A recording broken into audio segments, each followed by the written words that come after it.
So I am happy to introduce Rabbi Adam Baldachin. He's a rabbi at Sharei Tikva in Scarsdale, New York.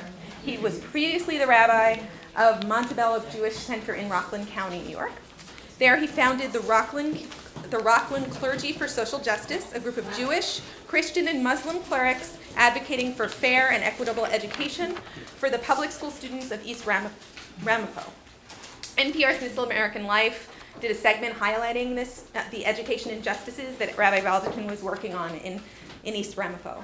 He received his ordination from the Jewish Theological Seminary.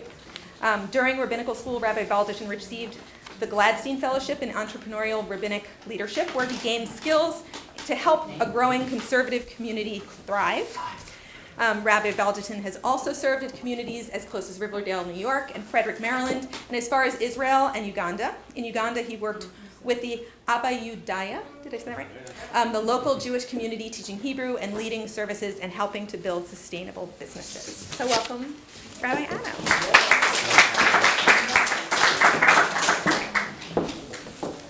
Thank you, Carla, and thank you, Join, for inviting me.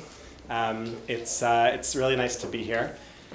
My story as an organizer started with Join, and the first day that it really was put into practice was my first day on the job as a new rabbi in Montebello, New York, when I get a phone call from a local reporter.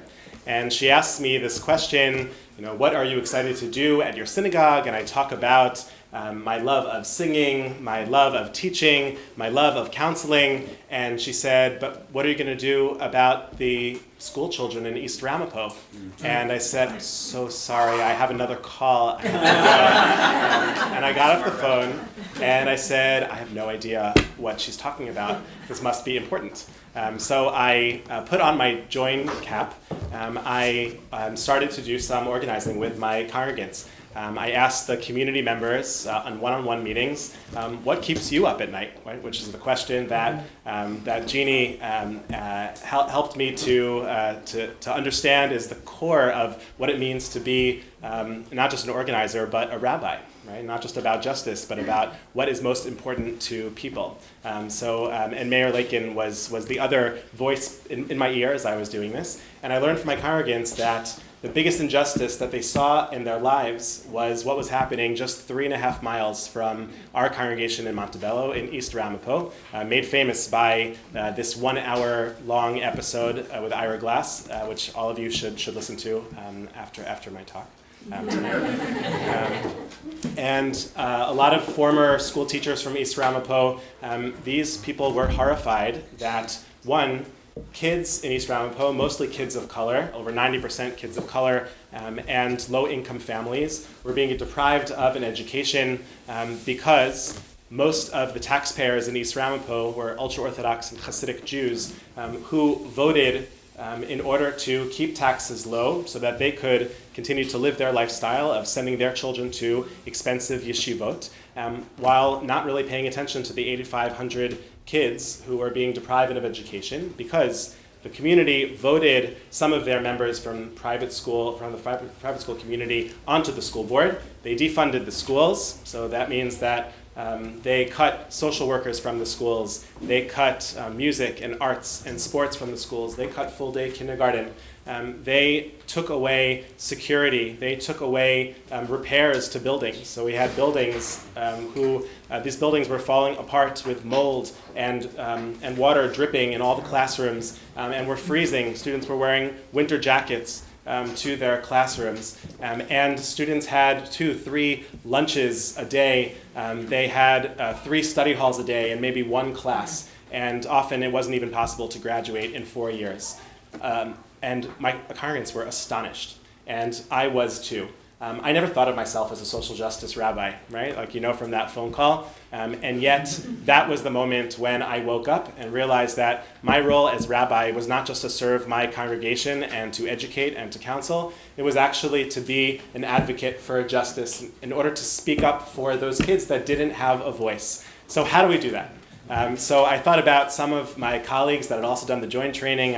I called my friend Rabbi Ari Hart, who has done the joint training as a rabbi in Riverdale, and he said, I know all about this issue. I got to put you in touch with this guy named Oscar Cohen, Dr. Oscar Cohen, who is an amazing, amazing man, former superintendent of deaf schools in Westchester, who was volunteering his retirement every day working on this issue. And he said, it's interesting that you just called. I'm thinking about putting together a group of clergy. We have not been able, through the NAACP, to get Governor Cuomo's attention for 4 years. We've been calling. We have this regularly scheduled call with someone from his office, but he's just not waking up to this horrible truth. What would it look like? And we started thinking, what would it look like if we found a way to get his attention?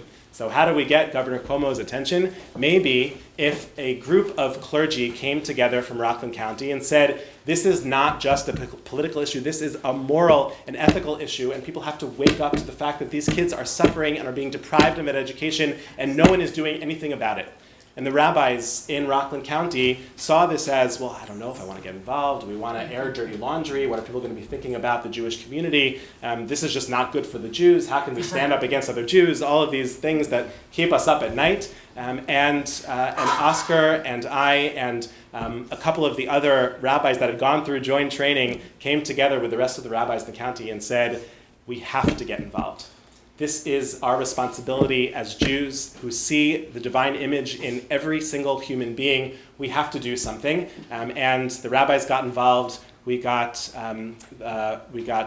trustees from the various mosques in Rockland involved. And we had 140 clergy from Christian, Muslim, and Jewish congregations to get involved. We signed a petition asking Governor Cuomo to put a monitor into East Ramapo to make sure that something happens, that it's not just the advocates for the public schools that are seeing this injustice, but actually someone with an ear to the ground that has the training to show the world what is really happening in real numbers. And Hank Greenberg was appointed. He came out and said, yes, there is fiscal mismanagement. There are major issues, and there needs to be a monitor with veto power that can sustain real change and give these kids what they need.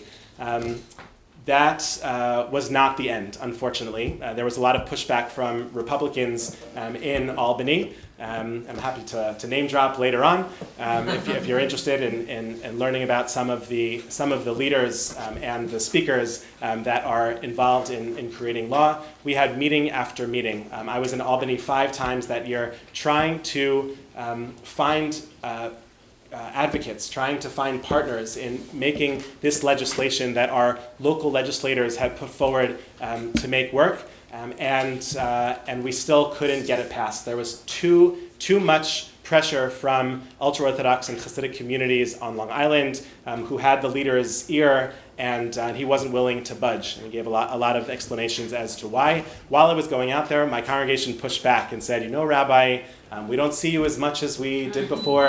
You have responsibilities at the synagogue. I had a meeting with you and you had to cancel it because you had to be in Albany.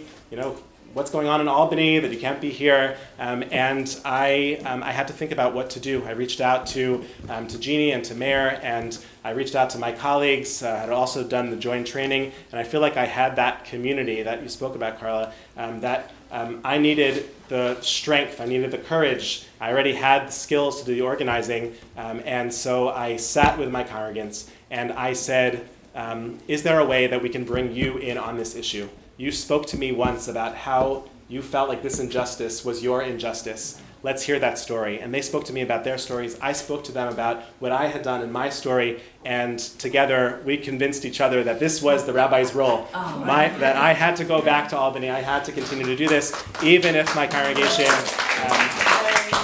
didn't feel my presence as much as it did before. And we went for it.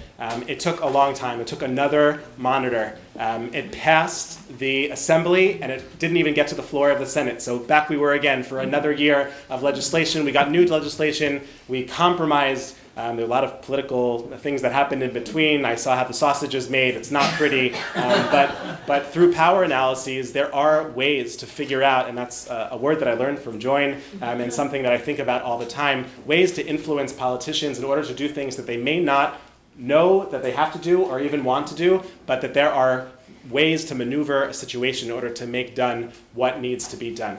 And finally, we were able to get this legislation passed in the Assembly and the Senate that brings money for public school students to East Ramapo. Just a month ago, there's now full-day kindergarten. There is music, there is arts, there are more sports, there are more teachers, and now we are, as a public school community, really advocating for the things that public school parents should be advocating for. And I was so proud to be part of it. It's really the moment when I realized that a strong part of my rabbinate is social justice. And when I moved to my new congregation, a reporter called me and said, what are you going to do with your time? And I gave her a full story. And on the front cover of the Scarsdale Inquirer the next day, it says, Rabbi Baldachin is a social justice rabbi.